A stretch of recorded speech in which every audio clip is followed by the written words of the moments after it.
Olá, pessoal, tudo bem com vocês? Aqui é o professor Wesley. Essa é a nossa 12ª aula do curso de Biologia Celular e hoje nós discutiremos aqui sobre o sistema de endomembranas, enfatizando em especial o complexo de Golgi. Então, simplificadamente, os objetivos da nossa aula são, primeiro, compreender qual que é a estrutura do complexo de Golgi, então a gente precisa entender já de antemão que o complexo golgiense ele tem uma porção que a gente chama de fase cis e uma outra porção chamada de fase trans. A gente precisa entender aí que ele é organizado em cisternas, tá? Além disso, nós veremos aqui funções associadas ao complexo de Golgi, então nós veremos que existem várias situações, como por exemplo, formação de vesículas, formação de acrossomo. A gente podia ainda mencionar aqui a formação da lamela lamédia em organismos vegetais e por aí vai. Existe um aparato de várias situações que acontecem no complexo golgiense e também estruturas que são derivadas dele, tá? Nós veremos aqui também a estrutura bioquímica associada ao complexo golgiense, processos que estão diretamente atrelados aqui ao complexo de Golgiense, como por exemplo, glicolização, fosfatação e por aí vai. Então a gente vai ver que existe um aparato de vários complexos aí que acontece no aparelho de Golgi. E por fim, a gente vai ver aqui a base bioquímica do direcionamento celular. O que é importante a gente se atentar? É muito interessante que células secretórias, por exemplo, elas têm aqui continuamente um processo de vias extremamente reguladas. Então a gente vai ter vesículas secretoras, vesículas endocíticas e por aí vai. E esses processos são muito bem refinados por proteínas que fazem um direcionamento adequado, tá bom? Então vamos lá. Então, basicamente, quando vocês olham essa gravura aqui, como por exemplo, o leite materno, a lágrima, o esperma, suor e etc., a gente sabe que isso daqui tudo trata-se de secreções. E aí vem a pergunta: como são produzidas essas secreções? E muito além disso, pensar muito além de como elas são produzidas, como que elas são exportadas para fora de células. E aí o objetivo macroscópico da nossa aula é compreender que existe aí toda uma sinalização, toda uma organização na arquitetura celular que propicia esse processo de secreção aí de diversas substâncias.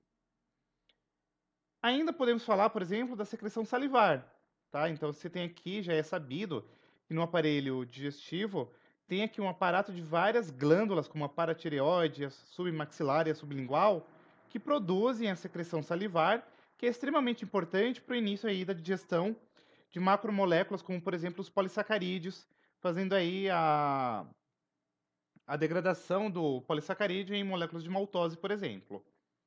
E aí, acrescido a isso, a gente precisa entender que esse processo de produção de secreções está diretamente atrelado com toda essa organização de arquiteturas aqui, organelares, que vão fazer isso. Então, por exemplo, ó, você tem, por exemplo, aqui no retículo endoplasmático, toda aquela questão da tradução que acontece aqui no retículo endoplasmático rugoso, e complementando isso aqui, o retículo endoplasmático rugoso faz aqui uma vesícula de transporte, direcionando essa proteína recém-sintetizada aqui para o complexo golgiense, no qual acontece aí uma série de processamentos. Então, pode haver glicolização, fosfatação, pode adicionar agrupamento lipídico e etc. E, consequentemente, esse processamento agora ele vai acarretar na formação de vesículas de secreção. Essas vesículas elas podem ser direcionadas ora para a membrana plasmática e podem ser exocitadas. Mas também a gente pode pensar que tu pode ter uma outra via aqui que vai direcionar proteínas, por exemplo, para o interior celular, tá bom? O fato é que é importante a gente se atentar que essa via de secreção, ela essencialmente é constituída, ó, ora, pelo retículo endoplasmático rugoso, certo? Mais o complexo de Golgi e, por fim, as vesículas secretoras. Então, pensar nessa via biosintética que está atrelado com a formação de substâncias para serem secretadas, envolve a gente se depreender sobre, ora, o retículo endoplasmático rugoso, 2, o complexo golgiense e 3, as vesículas de secreção, tá bom? Posto isto, a gente já falou na aula anterior, então só refrescando aqui a memória de vocês, quando a gente está pensando em organismos eucariotos, a gente já sabe que são células aí que apresentam compartimentos celulares e, consequentemente, há um processo de várias atividades bioquímicas e metabólicas extremamente reguladas. E as principais estruturas compartimentalizadas aqui são, primeiro, o núcleo, o retículo endoplasmático, o complexo de Golgi, as mitocôndrias, tanto em organismos animais quanto vegetais, os cloroplastos, em especial aqui nos organismos vegetais, os lisossomos, e não menos importante, a gente ainda tem que falar aqui dos perixossomos. A gente ainda pode acrescentar aqui no meio desse balaio também as vesículas de secreção, tá? Então, percebamos que existe aqui dentro da célula eucarionte, tanto animal quanto vegetal, uma série de estruturas endomembranosas, que podem apresentar uma dupla camada ou uma única camada. E aí, esses compartimentos celulares, eles se comunicam muito intimamente. Então, por exemplo, ó, na via secretora, a gente tem aqui a presença do retículo endoplasmático, comunicando-se com o complexo de Golgi, que vai formar aqui uma estrutura de secreção que vai ser externalizada. Mas da mesma forma, a gente ainda pode ter o quê? A presença de estruturas, por exemplo, a partir do Golgi você forma um endossomo, que posteriormente se diferencia em lisossomos ou perixossomos, e, enfim, a gente ainda pode pensar em estruturas de internalização. Então você pode ter aqui a presença de vesículas de endocitose, fagocitose, que se fundem aos lisossomos e etc. Mas a gente vai conversar disso daqui ao longo das próximas aulas também, tá? Por hora, eu quero que vocês se atentem que esses compartimentos celulares, eles estão diretamente atrelados com o fluxo de substâncias tanto para fora quanto para dentro de uma célula. E aí a gente ainda pode pensar que essas estruturas elas podem ainda estar atreladas aqui com o processo de fusão e, consequentemente, liberação de estruturas aqui para o lúmen, para dentro do citosol e por aí vai. E aí, o que a gente precisa já se atentar do complexo de Golgi, ou também chamado de aparelho de Golgi, ou complexo golgiense e etc. Golgi é por causa do Camilo Golgi, tá? Que foi o primeiro cara que descreveu esse rolê aqui. Vamos lá. No complexo golgiense é importante a gente se atentar de antemão que acontece modificação de substâncias produzidas no retículo endoplasmático, tanto liso quanto rugoso. Mas, essencialmente, se a gente quisesse destacar aqui, a gente pode falar que acontece alterações pós-traducionais. Em outras palavras, se a gente pensar em proteínas que foram formadas ali no retículo endoplasmático rugoso, elas são direcionadas agora para o complexo golgiense e nele acontece aí uma série de alterações nessas proteínas, tá? Então, um aspecto importante de acontecer essas alterações pós-traducionais é que o complexo golgiense também está diretamente atrelado com secreção celular. E aí, consequentemente, quando você pensa na organização dessa organela, ela é formada aqui por sacúolos achatados e independentes.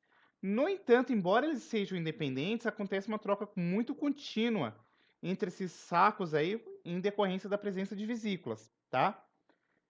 Não menos importante, o complexo golgiense, assim como o retículo endoplasmático, está ali circuncidando a região nuclear, e em especial em organismos eucariontes animais, ele costuma ocupar aqui a região central e, consequentemente, em células polarizadas, ele fica aqui voltado para a fase secretora das células, tá? Então, percebamos que, de antemão, é quase que contínua a ideia de que existe uma relação muito espacial entre retículo endoplasmático e complexo golgiense. Ou seja, eles precisam estar próximos para que, consequentemente, esses processos que estão diretamente atrelados aconteçam aí de forma mais rápida. Então, o complexo Golgiense, como eu falei anteriormente, ele é formado aí por várias cisternas que apresentam aí uma espessura de aproximadamente 10 nanômetros, tá? Na maioria das células eucariontes, essas cisternas elas são meio que organizadas em pilhas. Então, quando você olha, é um rolê mais ou menos assim, ó. São várias pilhas dessas cisternas, tá? Então, se organiza aqui em pilhas. Em geral, cada uma dessas pilhas, elas apresentam entre 4 a 8 cisternas que estão sobrepostas, ou seja, cada uma dessas cisternas está uma em cima da outra, tá? E aí, o que é importante vocês se atentarem? O espaço entre essas cisternas é preenchido por uma matriz proteica, tá? Que está associada diretamente às membranas aqui do complexo Golgiense. Em especial, quando a gente fala em organismos eucariontes, é aqui dentro dos animais, em especial aqui do filo dos mamíferos, a gente tem que as pilhas dessas cisternas são conectadas lateralmente, elas estão unidinhas aqui, ó, quase que lateralmente, por pontes membranosas que a gente chama de cisternas de Golgi, tá? E, em especial aqui, em protozoários e plantas, essas pilhas aqui da cisterna são independentes e muitas vezes nós chamamos elas de dictiossomos. E aí, então, o dictiossomo é quase que um sinônimo também para complexo de Golgi. Então, se eventualmente vocês ouvirem falar de dictiossomos, nada mais é do que o complexo golgiense, tá bom? E aí vamos dar uma olhadinha aqui na estrutura tridimensional dessa organela. O que é importante a gente se atentar? Ó, você tem aqui uma face que a gente chama de face cis e uma outra face que a gente chama de face trans. Pro, o que é a face cis e o que é a face trans? Basicamente, na face cis você recebe vesículas de transporte. Então, ó, tem aqui vesículas de transporte, geralmente são vesículas que apresentam substâncias recém-sintetizadas pelo retículo endoplasmático, perdão. Essas vesículas de transporte, elas chegam aqui pela porção cis, são internalizadas aqui para as cisternas do complexo golgiense, aonde acontece aí toda aquela série de modificações, e posteriormente, feitas essas modificações, o que vai acontecer é o seguinte: isso é agora eliminado não, perdão, secretado por vesículas que vão sair pela porção trans. Então, basicamente, ó, aqui você tem as vesículas de transporte, aqui você tem as vesículas de secreção, tá bom? Então, essencialmente, o que acontece?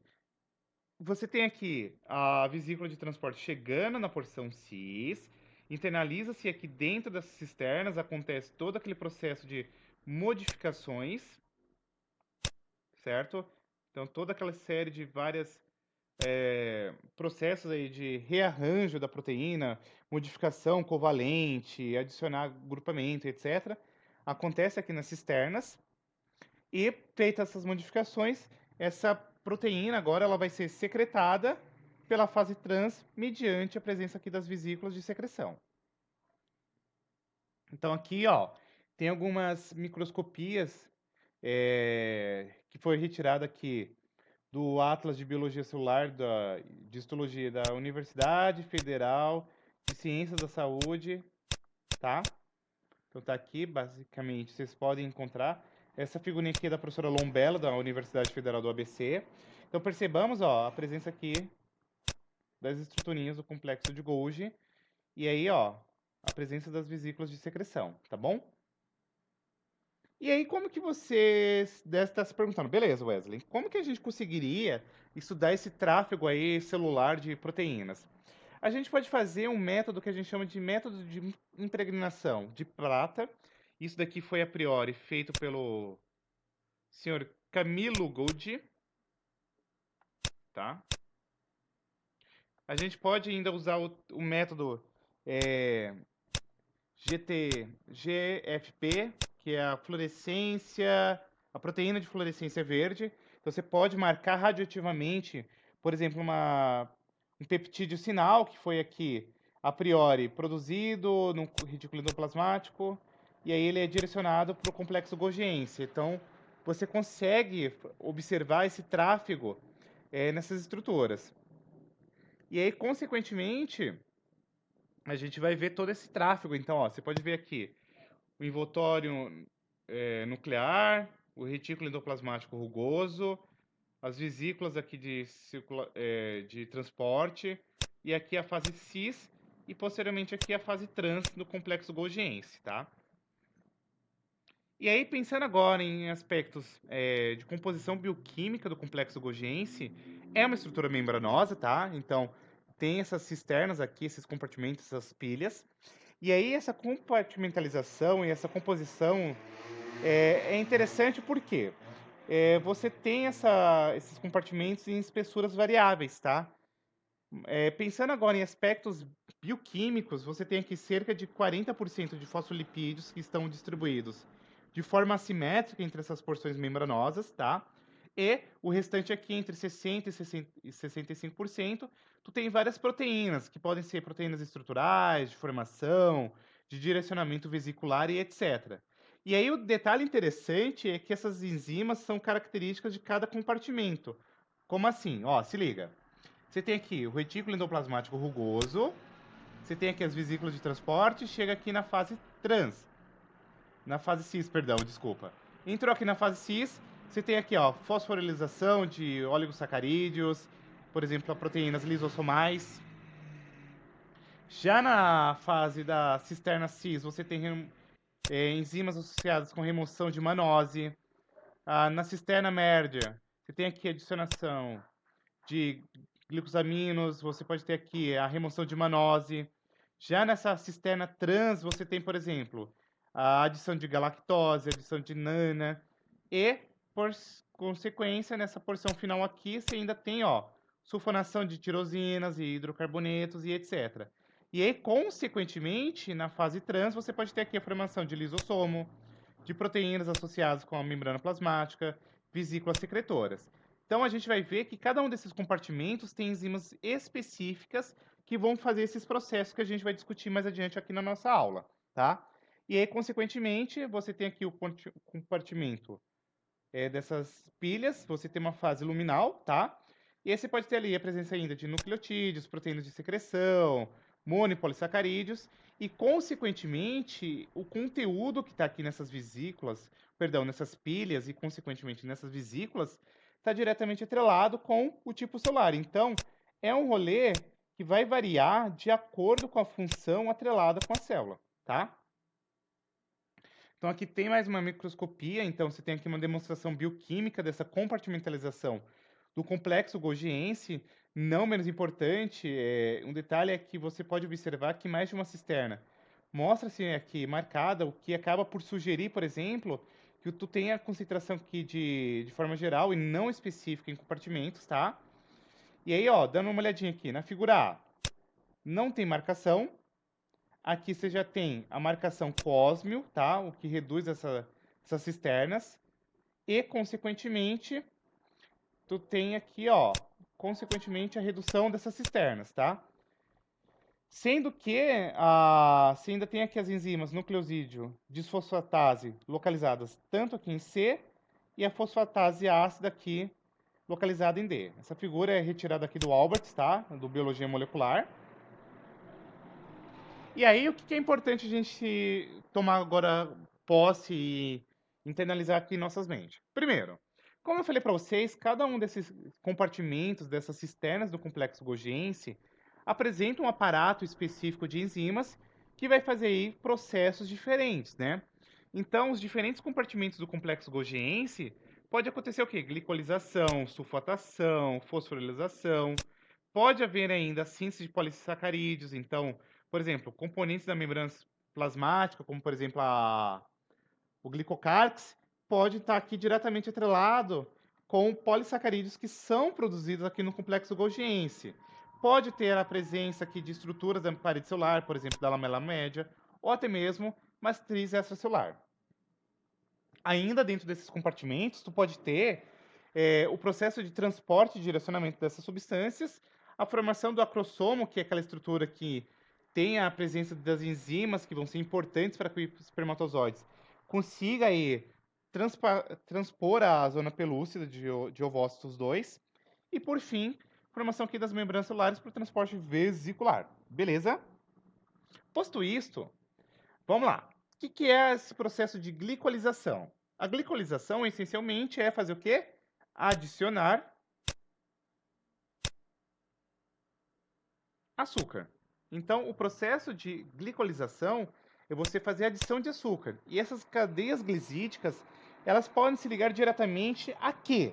Primeiro, a resíduos aqui de asparaginas, tá? Então, você vai ter que, na porção N ligados, pode se adicionar aqui a hidroxilas de resíduos de serina ou trionina, tá? E é importante ainda assim atentarem que essa porção glicídica adicionada acaba gerando aqui uma estrutura 3D e, consequentemente, você adicionar esse açúcar pode estar atrelado com o quê? Primeiro, adesão celular.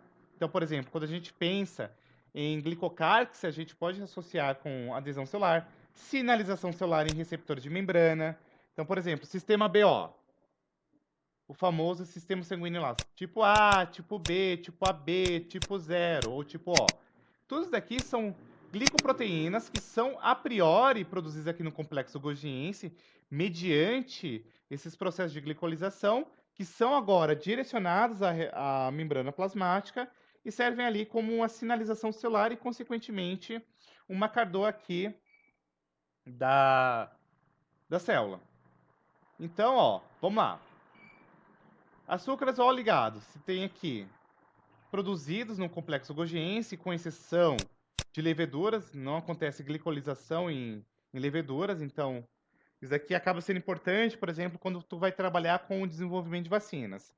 Quando você quer trabalhar com vacinas, geralmente tem que pensar aí como que se dá esse processo de glicolização da proteína, tá? Então, a priori, você tem aqui um processo que é mediado pela adição da N-acetil-galactosamida, tá? Nessa porção aqui da hidroxila lateral aqui dos resíduos de serina e trionina. E outros carboidratos sucessivamente são agora adicionados posteriormente. E um exemplo clássico aqui que você pode encontrar desse processo de glicolização de açúcar ó ligados é os carboidratos aqui presentes no sistema AB0, tá? Então, por exemplo, ó, vamos pegar aqui os diferentes tipos de eritrócito, ou também chamados de hemácias. E aí a gente sabe que existe na membrana dessas hemácias alguns tipos de glicoproteínas ali, que vai ser importante para a gente saber se é do tipo O, se é do tipo A, tipo B, tipo AB. Então vamos lá, ó. No tipo O, qual que é a sequência oligosacarídea? Então você tem aqui, ó, glicose, galactose, N-acetil, aí, opa, eu sempre me confundo com o nome.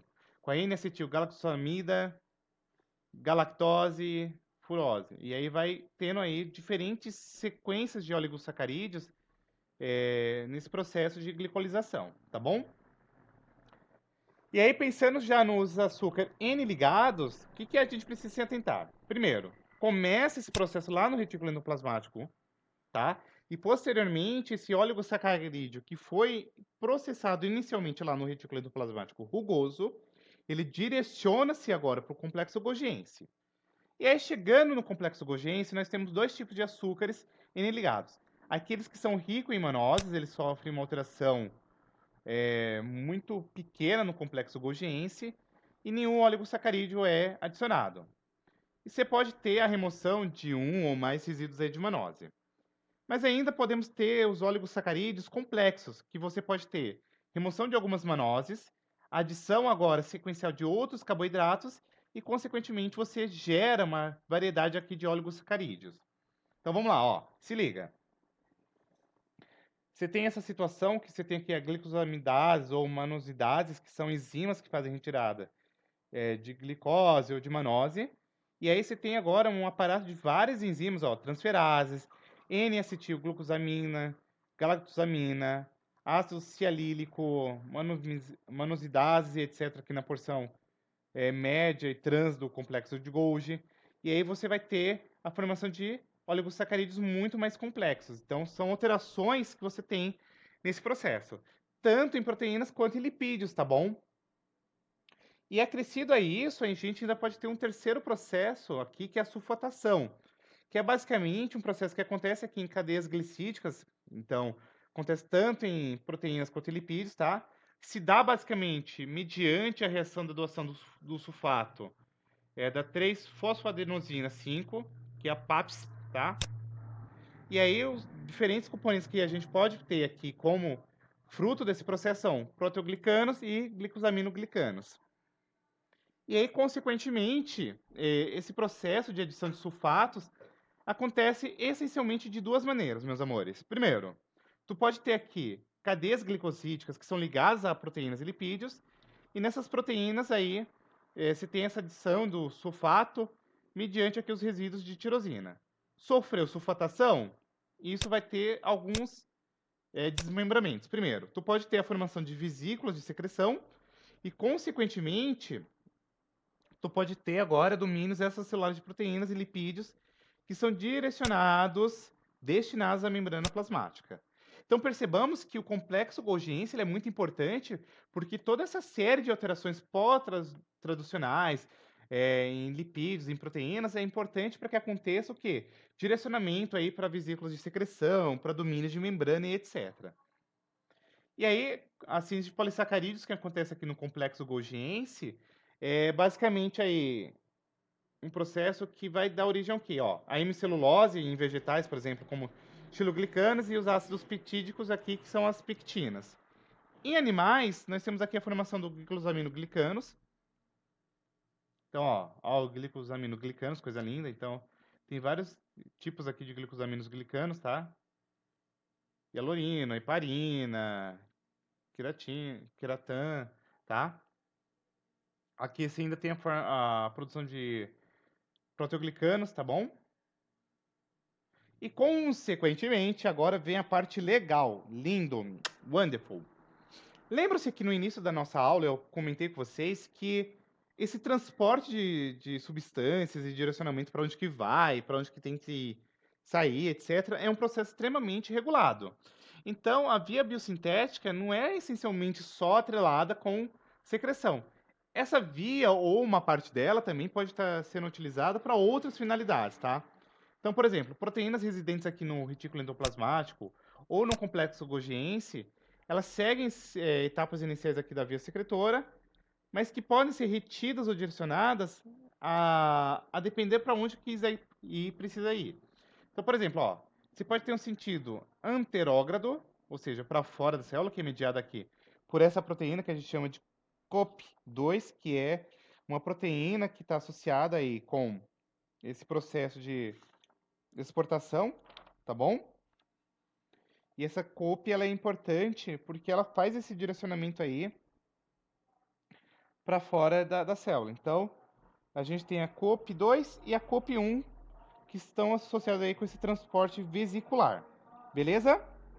Então, ó, no sentido anterógrado, ou seja, para fora da célula, pela COP2, e o retrógrado, ou seja, para dentro da célula, pela COP1. Belezinha? Posto isto, vamos lá. Essa COP, que é chamada de proteína de revestimento, que vem aqui de coat protein, tá? Então, são essas proteínas aí que estão envolvidas com esse transporte entre moléculas do retículo endoplasmático e o aparelho de Golgi, e também de uma parte do aparelho de Golgi com outra estrutura. Então, essencialmente, o que a gente pode ter é o seguinte, ó. Você pode ter proteínas associadas com esse transporte vesicular, então, você pode ter transporte retrógrado ou anterógrado. E aí, consequentemente, como que se dá esse transporte vesicular aí? O interessante desse processo é que é um processo extremamente regulado. Por quê? O que a gente precisa se atentar nisso? As vesículas elas brotam de uma membrana, por exemplo, e se fusionam com outras e, consequentemente, elas vão carregando aqui componentes de membrana e proteínas solúveis aí nesses compartimentos, tá? O aspecto mais interessante é que a gente tem modelo de transporte vesicular, então a gente tem aqui esse primeiro modelo que nos traz as cisternas como compartimentos físicos, perdão, E nesse segundo processo aqui, que é o processo de maturação das vesículas, das cisternas, perdão, elas meio que migram em direção à fase trans, tá? Então, o que que vocês precisam se atentar é que cada um desses compartimentos ele encerra um espaço aí, ou região luminal, tá? Que é topologicamente equivalente ao espaço fora da célula. Não menos importante, o espaço extracelular e cada um desses compartimentos é definido aí por membranas, então você tem esse sombreamento aqui, ó, cinzinha, tá bom? Que se comunicam umas com as outras aí por transporte de vesículas, como é apresentado aqui nessa figura. E aí, na via secretória, por exemplo, de dentro para fora, o que está direcionado aqui pelas setas vermelhas maiores, as moléculas proteicas aí são transportadas aqui do complexo do retículo endoplasmático por aparelho de Golgi e do Golgi para a membrana aí plasmática, ou também pode ter aqui a presença de endossomos iniciais e tardios.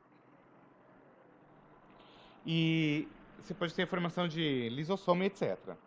Mas a gente ainda tem uma outra via que é chamada de via endocítica, ou seja, é uma via que vem de fora para dentro.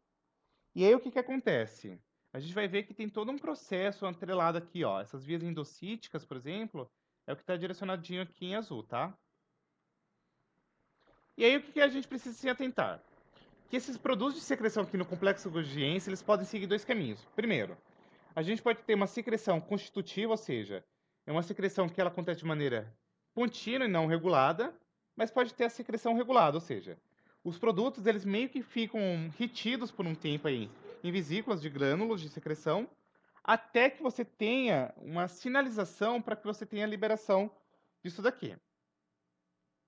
Então percebamos que nessa figurinha aqui, mostrando a via biosintética, que eu não sei porque a ANTA escreveu vai biosintética, via biosintética, perdão, a gente pode perceber que as vesículas elas podem guardar aqui a substância e, aí, consequentemente, você pode ter uma situação de sinalização que, consequentemente, agora faz com que isso aqui seja exportado, tá? E aí, o que que vocês precisam se atentar? Você pode ter a via constitutiva e a via regulada. Então aqui, olha que coisa linda. O complexo de Golgi, e aí você tem a formação das vesículas para fazer esse processo de direcionamento aí posteriormente. O que que é importante a gente ainda conversar aqui um pouquinho?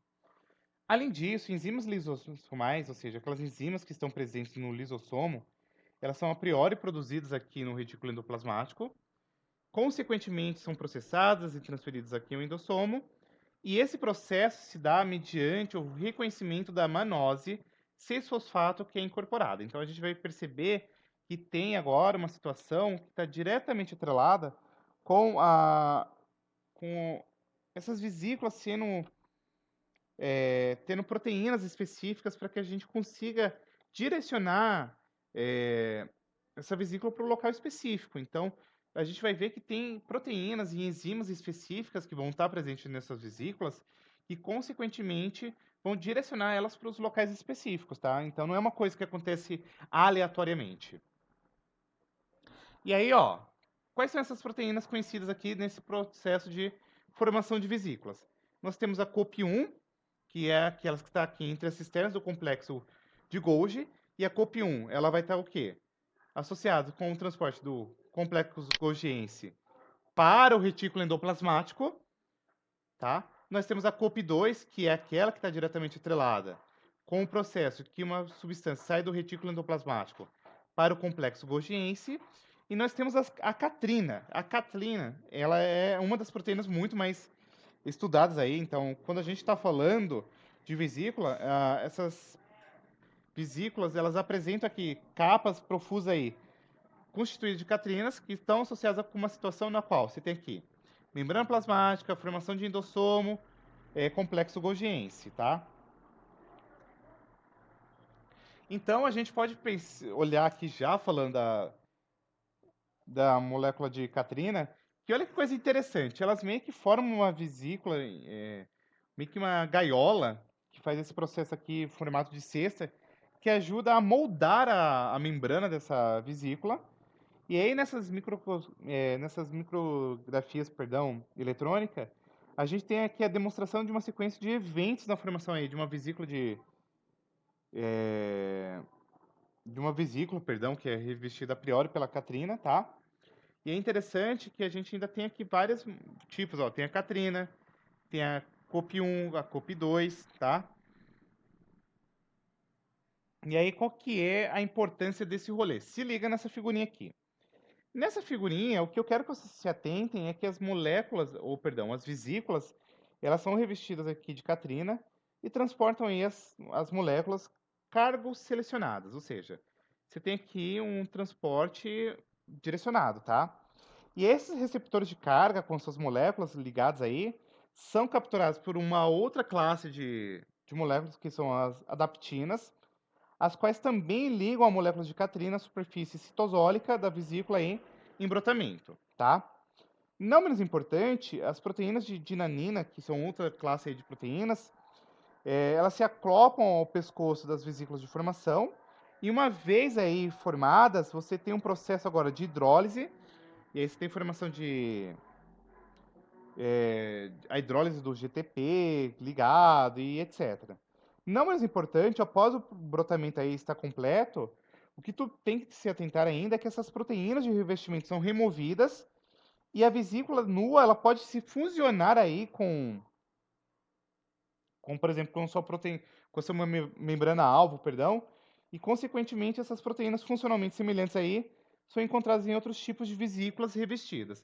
Então, simplificadamente, que eu sei que ficou meio hardcore aqui a minha explicação, o que vocês precisam se atentar é que essa vesícula ela tem a catrina, tem um receptor aqui de carga, então você tem aqui esse processo, e aí você pode ter posteriormente um desnudamento aqui da catrina, e essa vesícula ela é direcionada aí para sua membrana, tá? E aí você tem essas vesículas recobertas, tá? Então você tem por catrina, por COP1, COP2 e por aí vai. E aí, consequentemente, esse transporte vesicular ele tem que ser altamente seletivo, tá? Então, o rolê está diretamente atrelado, pessoal, com vocês pensar o seguinte: tem que ter um reconhecimento da membrana-alvo, no qual essa vesícula precisa se fundir, tá? O reconhecimento é mediado por proteínas que a gente chama de RABs, tá? Então tem a RAB, e a fusão é mediada por uma proteína chamada de SNAR. Então, você tem aqui vários vesículos aqui que são agrupados nessas SNARs, tá? E você tem essas aqui, que são as T's, SNARs, que são as membranas-alvo. Então, basicamente, o que acontece? Ó, esses marcadores eles devem ser reconhecidos aí pelos receptores complementares que estão localizados aí nessa membrana, tá? E aí, consequentemente, esse processo é mediado pela RAB, beleza? E a fusão é pela SNARE, belezinha? Então, ó, tem aqui algumas RABs, que você tem a RAB1, RAB2, 3A, 4, 11, e elas estão aí diretamente atreladas com as organelas aí, para onde precisa ser direcionado esse processo, tá bom? E, consequentemente, essas outras classes de proteínas aqui, que são as NERI, elas vão fazer aí a fusão das vesículas. Belezinha? Como eu comentei anteriormente, o acrossoma, que é aquela estrutura que vai guardar aí as enzimas hidrolíticas para fazer aí a degradação da zona pelúcida em ovócitos 2, elas são formadas aqui no complexo golgiense, tá? E aí, consequentemente, essas enzimas acrossomais aqui, elas são muito semelhantes às enzimas lisossomais. Então, tem aqui, ó, uma microscopia. Então, você tem aqui o acrossoma, ó, que vai estar aqui associado com essas enzimas para fazer a degradação da zona pelúcida. E, consequentemente, é importante a gente se atentar que o complexo golgiense ele vai se modulando aí durante toda a mitose, tá bom? E era isso, gente. Muito obrigado, um beijão e até a nossa próxima aula, beleza? Fui!